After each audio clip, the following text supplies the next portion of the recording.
सन्नाटा चारों ओर फैला हुआ था। ट्रक हाईवे पूरा सुनसान था। चारों ओर ठंड से हाड़ कपा देने वाली ठंड चल रही थी। हाईवे के चारों ओर घना जंगल था। उसी हाईवे पर एक मर्सिडीज दौड़ रही थी। उसमें 3 लोग सवार थे, राहुल, निधि और उनकी 10 साल की बेटी तानिया। राहुल अपने दोस्त सैफ के घर ईद की पार्टी में शामिल होने के लिए गया था और पार्टी करके घर लौट रहा था। निधि ने मुस्कुराकर ड्राइव करते हुए राहुल से कहा, कुछ भी कहो राहुल, आज तो ईद की पार्टी में मजा आ गया। हाँ, मेरा दोस्त बहुत ही बिंदास और हंसी मजाक करने वाला व्यक्ति है। मैंने देखा उसके घर पर शहर की एक से एक बड़ी हस्ती थी, मगर फिर भी वो उन सबको इग्नोर करके हमें इम्पोर्टेंस दे रहा था। हाँ, देगा क्यों नहीं, आखिर मेरा दोस्त जो है। सच में राहुल, अमेरिका से इंडिया लौटकर बहुत अच्छा फील हो रहा है। वैसे तुम्हारा दोस्त सचिन अभी तक नहीं आया अमेरिका से? निधि की बात सुनकर राहुल चौंक कर बोला, ओह शिट यार, उसका फोन आया था कि वो इंडिया आ रहा है। उसने बोला था कि मुझे एयरपोर्ट पर पिक कर ले। निधि बहुत नाराज होगा वो। कोई बात नहीं, उससे बोल देना कि तुम्हें बिल्कुल याद नहीं रहा, और फिर तुम्हें सैफ की इनवाइट की हुई ईद पार्टी में भी तो शामिल होना था। निधि ने इतना बोला ही था कि उसकी बेटी तानिया ने अपनी माँ की ओर देखकर कहा, मुझे भूख लगी है माँ, और प्यास भी। तानिया की बात पर निधि ने बुरा सा मुंह बनाकर उसकी ओर देखकर कहा, पार्टी में तो इतना खाया था तुमने, फिर भी भूख लगी है? निधि की बात पर तानिया ने मासूम सा चेहरा बनाकर कहा, कोई बात नहीं मम्मी, मुझे पानी ही पिला दीजिए। कितनी बार बोला है मुझे मम्मी मत बोला करो। पानी अभी नहीं है, आगे जाकर कोई शॉप पड़ेगी तो बोतल खरीद के दे दूंगी। निधि की बात पर राहुल ने मुस्कुराकर कहा, छोटी बच्ची है निधि, इतना नाराज होना सही नहीं है। राहुल ने इतना कहा ही था कि अचानक एक काली परछाई राहुल की कार के सामने आकर खड़ी हो गई। राहुल के पैर अचानक ब्रेक पर पड़ गए। गाड़ी तेज रफ्तार में थी। ब्रेक अचानक लगने से पलटते पलटते बाल बाल बची थी। राहुल के चेहरे पर भयानक ठंडी में भी पसीने की बूंद टपकने लगी। वो दोनों कार से बाहर निकल आए। निधि ने डरते हुए कहा, आखिर कौन था ये?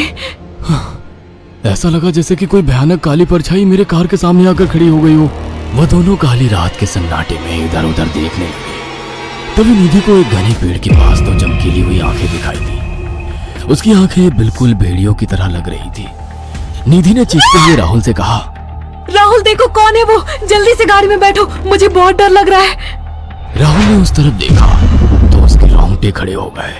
वो दोनों गाड़ी के अंदर बैठने ही वाले थे कि अचानक एक अजीब सा चेहरा वाला भयानक सा आदमी बिजली की रफ्तार से उनके सामने आकर खड़ा हो गया। राहुल ने देखा कि उसका चेहरा बिल्कुल सड़ा हुआ था और उसकी आंखें भेड़िए की तरह चमक रही थी।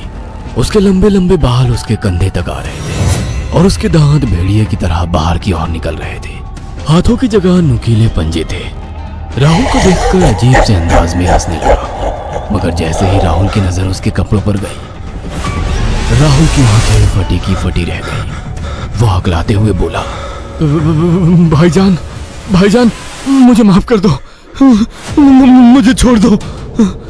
राहुल ने इतना कहा ही था कि अचानक उस अजीब से दिखने वाले भयानक आदमी ने अपने पंजों से राहुल की गर्दन कसकर पकड़ ली और एक ही सेकंड में उखाड़ कर जमीन पर फेंक दी। राहुल के धड़ से लाल रंग का खून का फुहारा फूट पड़ा।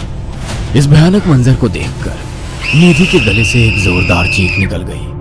निधि इससे पहले भागती कि अचानक उस भयानक दिखने वाले आदमी ने निधि को पकड़ लिया और अपने नुकीले पंजे उसके पेट में गड़ा दिए और उसकी अतड़ियां बाहर निकाल दी। निधि की एक दिल दहला देने वाली चीख सन्नाटे को चीर गई। अचानक हवा का एक बवंडर उठा और वो भयानक सा दिखने वाला व्यक्ति देखते ही देखते बवंडर के साथ गायब हो गया। तानिया ने डरते डरते निधि के मोबाइल से पुलिस और सैफ को बुला लिया और कुछ ही देर में वहां चारों ओर पुलिस की गाड़ियां थी। पुलिस ने राहुल के दोनों दोस्त सैफ और सचिन को वहीं बुला लिया। इंस्पेक्टर अर्जुन ने दोनों से कहा, मैंने ऐसी हत्याएं अपने करियर में कभी पहले नहीं देखी। ये काम तो ना किसी जानवर का लगता है, ना ही किसी इंसान का। सचिन कपकपाती हुई आवाज में बोला, आप कहना क्या चाहते हैं? कुछ कह नहीं सकता। जिस किसी ने भी इन दोनों को मारा है उससे एक बात तो साबित होती है कि वो इन दोनों से हद से ज्यादा नफरत करता था। अब सारी सच्चाई तो ये बच्ची ही बता सकती है। इतना बोलकर इंस्पेक्टर अर्जुन तानिया के पास चला गया जो बेहद डरी हुई थी। तानिया ने आंखों देखी सारी घटना इंस्पेक्टर अर्जुन को बता दी। तानिया की बात सुनकर इंस्पेक्टर अर्जुन कंफ्यूज चेहरा लेकर मोबाइल पर किसी से बात करने लगे।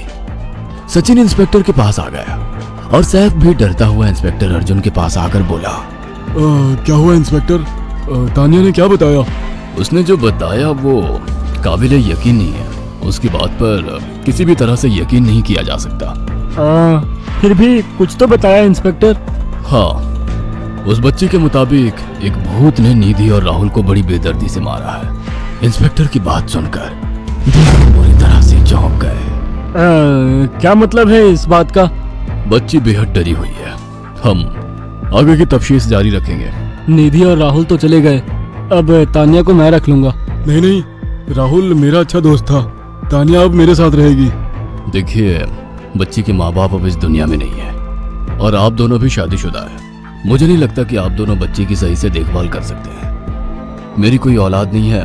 मैंने अपनी पत्नी को फोन कर दिया है, वो भी आईपीएस ऑफिसर है। ये बच्ची आज से मेरे साथ रहेगी। उसका मासूम चेहरा मेरे दिल में उतर गया है। अब तुम दोनों जा सकते हो। पूछताछ के लिए मैं जब भी तुम्हें बुलाऊं तुम दोनों आ जाना। इंस्पेक्टर ने ये बात बोली ही थी कि अचानक वहां पर मौसम बदल गया। चारों ओर काली घटाएं छा गई और एक भयानक बवंडर उठा और देखते ही देखते सब पुलिस वालों के सामने वो भयानक चेहरे वाला आकार सबके सामने खड़ा हो गया। उसको देखकर सबके रोंगटे खड़े हो गए। देखते ही देखते उसने अपने भयानक पंजे सैफ की आंखों में डालकर उसकी आंखें निकाल ली। सैफ ने चीखते हुए वहीं दम तोड़ दिया। उस भयानक आदमी को देखकर सचिन उसके पैरों पर गिर गया। तुम तो भाईजान से कपड़े पहने हो। मैं समझ गया, तुम भाईजान हो। मुझे माफ कर दो भाईजान, मुझे यहाँ से जाने दो। मैंने कुछ नहीं किया था।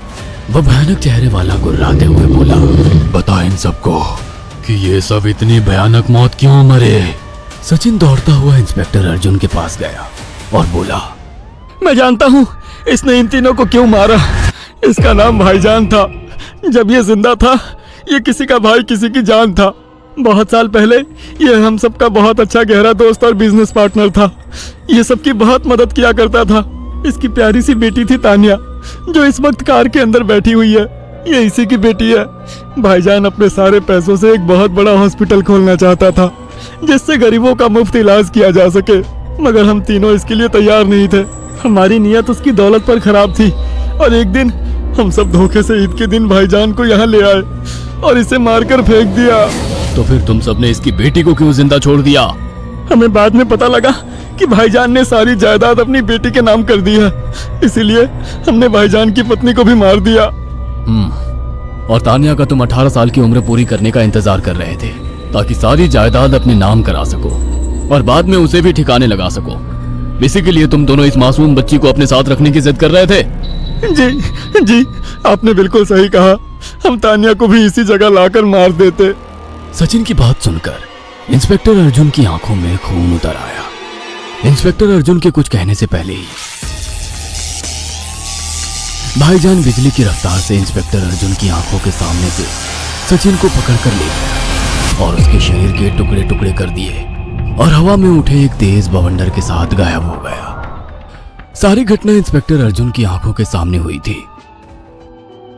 तानिया को इंस्पेक्टर अर्जुन और उसकी पत्नी ने अपनी बेटी की तरह पाला।